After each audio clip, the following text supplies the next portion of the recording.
அதே போல கலைஞர் மகளிர் உரிமை திட்டம் பற்றி தனியார் தொலைக்காட்சி ஒன்று பெண்கள் கிட்ட கருத்து கேட்கிறாங்க. அதுல ஒரு தாய்மார் சொல்றாங்க, ஸ்டாலின் அண்ணன் தர்ற இந்த உரிமை தொகை வச்சு எங்க வீட்டுக்கு மளிகை பொருள் வாங்குறேன், உண்மையான தேவை இருக்கிற எல்லாருக்கும் இந்த தொகை போய் சேருது என்பதற்கு நானே சாட்சின்னு சொன்னாங்க. இப்படி தமிழ்நாடு முழுவதும் 1,15,00,000 பேர் மகளிர் பயன்படுறாங்க. எங்க தாய் வீட்டு சீர் மாதிரி மாசம் 1000 ரூபாய் எங்க அண்ணன் ஸ்டாலின் தராருன்னு பாசத்தோடு உரிமையோட இந்த திட்டத்தை கொண்டாடுறாங்க. உரிமை தொகையால கிராமங்கள்ல பணப்புழக்கம் அதிகரிச்சு உள்ளூர் சிறு வணிகர்களின் வியாபாரமும் பெருகி இருக்கு. இது சமூக புரட்சி திட்டம் மட்டுமில்ல, பொருளாதார புரட்சி திட்டமும் இன்னைக்கு மாறி இருக்கு. அடுத்து தினமும் லட்சக்கணக்கான மகளிர் மகிழ்ச்சியா நாங்க ஸ்டாலின் ஐயா பஸ்ல இலவசமா பயணம் பண்றோம்னு சொல்லக்கூடிய விடியல் பயணம் திட்டம். வெளியூர்ல வேலைக்கு செல்லக்கூடிய மகளிர் பாதுகாப்பா தங்குறதுக்கு தோழி விடுதி, கல்லூரியில் படிக்கும் பெண் பிள்ளைகளுக்கு மாதம் 1000 ரூபாய் வழங்கக்கூடிய புதுமை பெண் திட்டம், விரைவில் மாணவர்களுக்கு மாதம் 1000 ரூபாய் வழங்க போகக்கூடிய தமிழ் புதல்வன் திட்டம், இளைஞர்களுக்கு திறன் பயிற்சி வழங்கி வேலைவாய்ப்பு பெற்றுத் தரக்கூடிய நான் முதல்வன் திட்டம், 1 கோடிக்கும் அதிகமான பேர் பயனடைந்திருக்கக்கூடிய மக்களை தேடி மருத்துவம் திட்டம், சாலை விபத்துக்களில் 2 லட்சத்திற்கு அதிகமானவருடைய உயிரை காப்பாற்றி இருக்கக்கூடிய இன்னுயிர் காப்போம் நம்மை காக்கும் 48 திட்டம். இப்படி ஏராளமான திட்டங்களை செயல்படுத்திக்கிட்டு இருக்கிறோம். மக்களுக்கு நான் செய்ய நினைச்ச எல்லாத்தையும் செஞ்சு முடிச்சிட்டேனான்னு கேட்டா இல்ல, இன்னும் ஏராளமான பல வளர்ச்சி திட்டங்களை தீட்டணும். அதுக்கு நம்ம உடன்பாடான ஒன்றிய அரசு, தமிழ்நாட்டை மதிக்கிற ஒன்றிய அரசு அமையணும். ஒன்றிய அரசின் கூட்டணியில நாம் எப்பவெல்லாம் இருந்திருக்கிறோமோ அப்பெல்லாம் தமிழ்நாட்டுக்கு ஏராளமான திட்டங்களை கொண்டு வந்திருக்கிறோம். இது தமிழ்நாட்டு மக்களான உங்களுக்கு நன்றாக தெரியும். அதிமுக ஒன்றிய அரசுல கூட்டணி சேர்ந்தா சுயநலத்துக்கு பயன்படுத்தும், திமுக ஒன்றிய அரசில் இடம்பெற்றால் மாநிலத்தின் நலனுக்காக பயன்படுத்தும். கடந்த முறை தமிழ்நாட்டில் ஒரே ஒரு தொகுதி தவிர எல்லாத்திலையும் நாம் வென்றோம். அந்த ஒரே ஒரு தொகுதியான இந்த தேனி தொகுதி இந்த முறை தமிழ்நாட்டிலேயே அதிக வாக்கு வித்தியாசத்தில் வெல்லணும். உறுதி எடுத்துட்டீங்களா? தமிழ்நாட்டின் அனைத்து தொகுதிகளையும் வென்று இந்தியா கூட்டணியுடைய ஒன்றிய அரசு மூலமா தமிழ்நாட்டுக்கான எல்லா சிறப்பு திட்டங்களையும் கொண்டு வருவோம். நாம தான் எல்லா தொகுதியும் வெல்ல போறோம்னு தெரிஞ்சுக்கிட்டே பழனிசாமி இப்ப என்ன கேட்கிறாரு? மத்திய அரசுல 14 வருஷம் இருந்தீங்களா திமுக, என்ன சாதிச்சதுன்னு கேட்கிறாரு. பல முறை இதற்கு நான் பதில் சொல்லியிருக்கேன். முதல்ல பழனிசாமி அவர்களுக்கு பணியோடு கேட்கிறேன், காலையில் எழுந்திரிச்சோன்னா பத்திரிகையை படிங்க.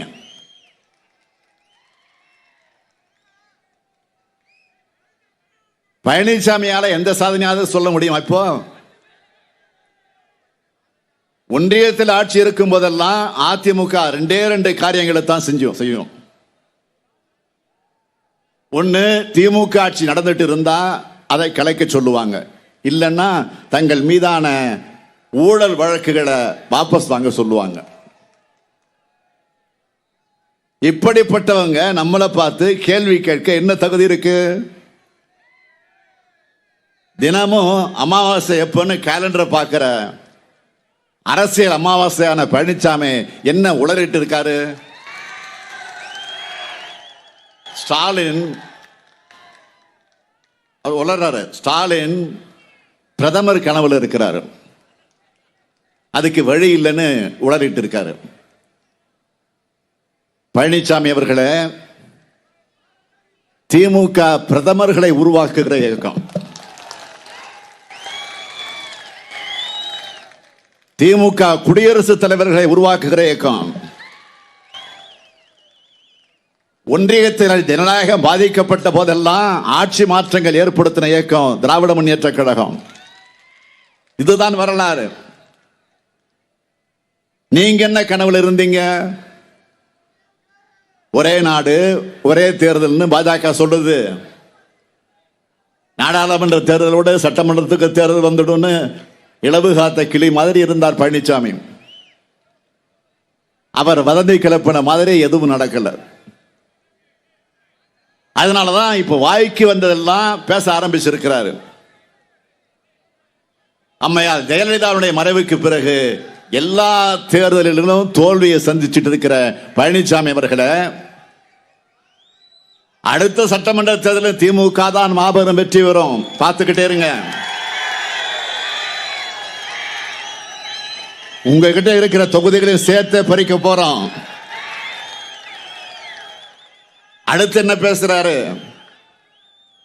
அதிமுகவை அழிக்க நினைச்சவங்க அழிஞ்சு போவாங்கன்னு சவடால் விடுகிறாரு.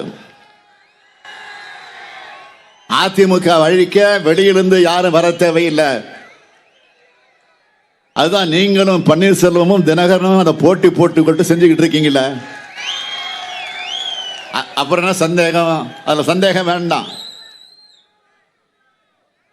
அடுத்து விவசாயியுடைய கஷ்டங்களை பத்தி ஸ்டாலினும் உதயநிதியும் பேசலன்னு நீலிக்கண்ணீர் வெடிச்சிருக்கிறார் பழனிசாமி. விவசாயிகள் உங்க ஆட்சியில மாதிரி கஷ்டத்தில் இருந்தா தானே அவங்கள கஷ்டங்களை பேசுவாங்க. கழக ஆட்சியில விவசாயிகள் மிக மிக மகிழ்ச்சியா இருக்காங்க. பழனிசாமிக்கு உண்மையிலே உழவர்கள் மேல அவ்வளவு அக்கறை இருக்குன்னா இப்போ ஒன்றிய அரசுக்கு எதிராக போராடுகிற உழவர்களுக்காக ஏன் பழனிசாமி பேசல? அவங்களுக்காக ஏன் கண்ணீர் வடிக்கல? அதுக்கு காரணமான மோடியை ஏன் விமர்சிக்கல? 3 வேளாண் சட்டங்கள் கொண்டு வந்து உழவர்கள் வயிற்றில் அடிச்சது ஒன்றிய பாஜக அரசு.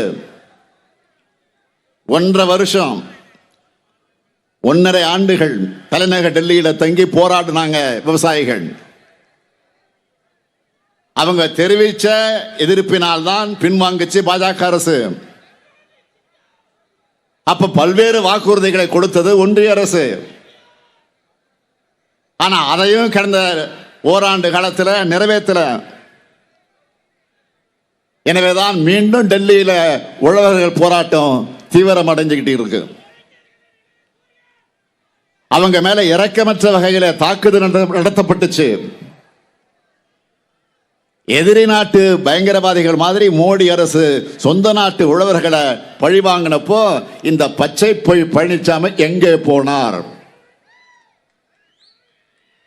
உழவர்களுக்கு எப்படிப்பட்ட துரோகத்தை பண்ணார் இந்த பழனிசாமி? 3 வேளாண் சட்டங்கள்ல எந்த பாதிப்பும் இல்லை. பாதிப்பு இருக்கிறதா சொல்றவங்க கூட நான் விவாதிக்க தயார். இந்த சட்டம் வந்தா தமிழ்நாட்டு விவசாயிகள் உத்தரப்பிரதேசத்துக்கு போய் வியாபாரம் செய்யலான்னு கப்சா விட்டவர் பழனிசாமி. போராடின விவசாயிகளை அவங்க விவசாயிகளே இல்ல, புரோக்கர்னு சொன்னார். ஆக விவசாயிகளை புரோக்கர்னு சொன்ன அரசியல் புரோக்கர் தான் பழனிசாமி. அப்படிப்பட்டவர் இன்னைக்கு விவசாயிகளுக்காக நீலி கண்ணீர் வடிக்கிறார். பழனிசாமி அவர்களே, திமுக ஆட்சியில தான் வேளாண்மைக்குன்னு தனி நிதிநிலை அறிக்கை தாக்கல் செஞ்சிருக்கிறோம்.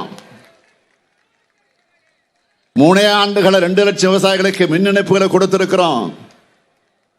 நீங்க கஜானாவை தூர்வாரினீங்க.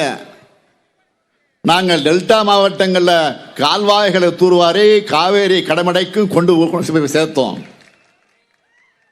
உணவு அமைச்சர் இங்க இருக்காரு சக்கரபாணி. ஒவ்வொரு ஆண்டும் கொள்முதல்ல சாதனை பண்றோம். வேளாண் துறை சார்பில் கண்காட்சி, திருவிழா, சங்கமம் நடத்தி உழவர்கள் உள்ளத்துல நம்பிக்கையை விதைக்கிறோம். மண்ணும் செழிக்குது, மக்களும் செழிக்கிறாங்க. இதுதான் திராவிட மாடல் ஆட்சி. உழவர்களுக்கு துரோகம் செஞ்ச மாதிரியே குடியுரிமை திருத்த சட்டத்தை ஆதரிச்சு வாக்களிச்சு சிறுபான்மை இஸ்லாமிய சகோதரருக்கு துரோகம் செஞ்சார் பழனிசாமி. இன்னைக்கு திண்டுக்கல்ல சிறுபான்மை மக்கள் பத்தி பேச ஆரம்பிச்சிருக்கிறார்.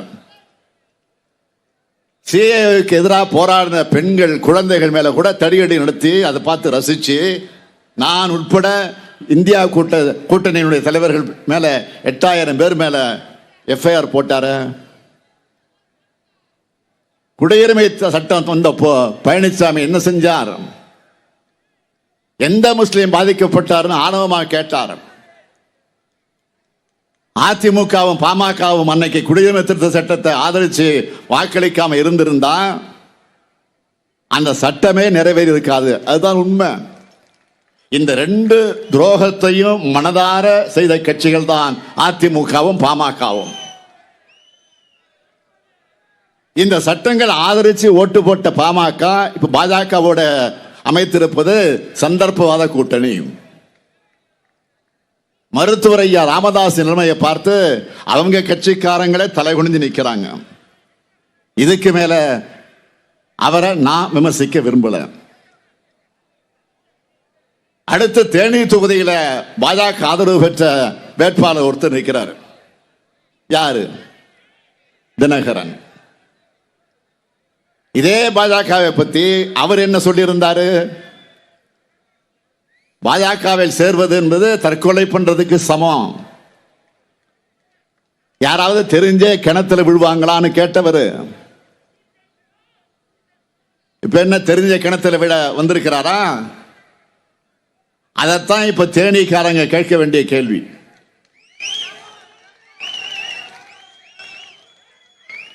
அது மட்டுமல்ல, இன்னும் பேசி இருக்காரு. டெல்லியில வேணும்னா பெரிய கட்சியா ஆளுங்கட்சியா பாஜக இருக்கலாம், ஆனா தமிழ்நாட்டில் அதுக்கு என்ன இருக்கு? நோட்டாவோட போட்டி போடக்கூடிய கட்சி தான் பாஜக சொன்னவர் தான் இந்த தினகரன். அவரை பார்த்து நீங்க கேட்கணும், இன்று நோட்டாவோட போட்டி போட தேனிக்கு வந்திருக்கீங்களா அப்படின்னு கேட்கணும். நீங்க இல்ல உங்க வழக்கில இருந்து காப்பாத்திக்க வந்திருக்கிறீங்களா? நான் போன கூட்டங்களில் சொன்ன மாதிரி மோடி வாரண்டியோட ஒரு வாஷிங் மிஷின் வச்சிருக்காரு. மோடி ஒரு வாஷிங் மிஷின் வச்சிருக்காரு. அதுல ஊழல்வாதிகளை உள்ள அனுப்புனா அவங்க சுத்தமாகி வெளியில வந்துருவாங்க. அது made in BJP washing machine. Made in Japan, made in America, made in இங்கிலாந்துலாம் சொல்றோம்ல, அது மாதிரி made in BJP washing machine. அது அந்த கட்சியோட கூட்டணி வச்சுக்கிட்டா அந்த வாஷிங் மிஷின் வெளுத்துரும். அப்படி வெளுக்கப்பட்டு பாஜக கூட்டணி சார்பில் நிற்கிறவர் தான் தினகரன். 1995-96 ஆண்டுகள்ல வெளிநாட்டில இருந்து 62,61,000 அமெரிக்க டாலர்களை அங்கீகாரமற்ற முகவர் மூலமா பெற்று இங்கிலாந்தில் இருக்கிற நிறுவனங்களுக்கு சட்டவிரோதமாக கொடுத்து அந்நிய செலவாணி மோசடியில சிக்கினவர் தான் இந்த தினகரன். பெரா போன்ற சொற்களை தமிழ்நாட்டில் முதல்ல அறிமுகப்படுத்தினத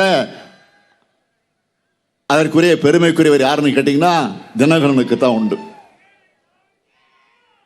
இந்த வழக்க 30 ஆண்டுகளாக இழுத்துக் கொண்டிருக்கிறார். இந்த வழக்கில் அவருக்கு 28 கோடி ரூபாய் அமலாக்கத்துறை அபராதம் விதிச்சிருக்கு. இப்ப புரியுதா ஏன் இவர் பிஜேபி போனார்னு? அது மட்டுமல்ல, அம்மையார் மறையும் வர போயஸ் கார்டனுக்கு நுழைய முடியாம தடை செய்யப்பட்ட ஒரு பட்டியலில் இருந்தவர் தினகரன். காரணம் என்ன? அம்மையார் சொத்து குவிப்பு வழக்கோட தன்னோட வழக்கை சேர்த்தா தனக்கும் தண்டனை கிடைச்சிடும், அதனால 2 வழக்கும் தனித்தனியா நடத்தணும்னு அம்மையார் ஜெயலலிதாவின் வக்கீலையே மிரட்டினது இவர்தான். அதனால அங்கிருந்து விரட்டப்பட்டார். கடைசியா ஜெயலலிதா மறைவுக்கு பிறகு சசிகலாவால் கட்சிக்குள் சேர்க்கப்பட்ட தினகரன் தான் இப்போ வழக்குகளுக்கு பயந்து சந்தர்ப்பவாத கூட்டணி அமைச்சு மோடி வாஷிங் மிஷின் மூலமா தேனிக்குள்ள நுழைந்திருக்கிறார். இப்படிப்பட்ட சந்தர்ப்பவாதிகளை தோற்கடிக்கணும். தேனி மக்களை ஏமாந்துடாதீங்க. கடந்த முறை பன்னீர்செல்வம் மகன் ஏமாந்துட்டீங்க. இந்த முறை சசிகலா குடும்பத்தினர் ஏமாந்துடாதீங்க. ஓபிஎஸ் நிலைமை என்ன? 2 முறை தமிழ்நாட்டுடைய முதலமைச்சராக இருந்தவர், இப்ப சட்டமன்ற உறுப்பினராக இருக்கிறவர் அவமானப்படுத்த அவரை மிரட்டி ராமநாதபுரத்தில் போய் நிக்க வச்சு பாஜக வெடிக்க பார்க்குது. தினகரனை மிரட்டி தேனியில நிக்க வச்சிருக்காங்க. இப்படி பாஜகவோட தொங்கு தசைகளாக பழனிசாமி, பன்னீர்செல்வம், தினகரன் யாராக இருந்தாலும் பாஜகவுக்கு கொடுக்கும் அதே தண்டனைய கொடுங்க. பாஜகவுக்கு சொந்த செல்வாக்கு இல்லாததால பன்னீர்செல்வம், தினகரன் போன்ற வாடகை மனிதர்களை வச்சு தேர்தலை சந்திக்குது. பிடிமா பழனிசாமியோட அதிமுகவை குத்தகை எடுத்து தனியா நிக்க வச்சிருக்கு. சொந்தமா முடிவெடுக்க முடியாம கீ கொடுத்த பொம்மை போல அதிமுகவை ஆட்டி வைக்குது பாஜக. இவங்களை மொத்தமாக தோற்கடிக்க வேண்டாமா? துரோகம் இழைக்கக்கூடிய பழனிசாமி, பன்னீர்செல்வம், தினகரன், பாமக ஆகிய அடிமை கூட்டத்துக்கும் திண்டுக்கல் தேனி மக்கள் தக்க பாடம் புகட்ட வேண்டும். அதற்கு தேனி நாடாளுமன்ற தொகுதியில் திராவிட முன்னேற்ற கழகத்தின் வேட்பாளராக போட்டியிடுகிற தங்க தமிழ்ச்செல்வன் அவர்களுக்கு உதயசூரியன் சின்னத்திலையும், திண்டுக்கல் நாடாளுமன்ற தொகுதியில் மார்க்சிஸ்ட் கம்யூனிஸ்ட் கட்சியுடைய வேட்பாளராக போட்டியிடக்கூடிய சச்சிதானந்தம் அவர்களுக்கு அறிவால் சுத்தியல் நட்சத்திரம் சின்னத்திலையும் வாக்களிக்க வேண்டும் என்று கேட்டுக்கொள்கிறேன். நீங்க அளிக்கிற வாக்கு இந்தியாவை காக்கட்டும், தமிழ்நாட்டை காக்கட்டும், நம்முடைய எதிர்கால தலைமுறையை காக்கட்டும். பாசிசத்தை வீழ்த்த இந்தியாவை காக்க உங்கள் ஸ்டாலின் அழைக்கிறேன். 40 நமது, நாடும் நமது.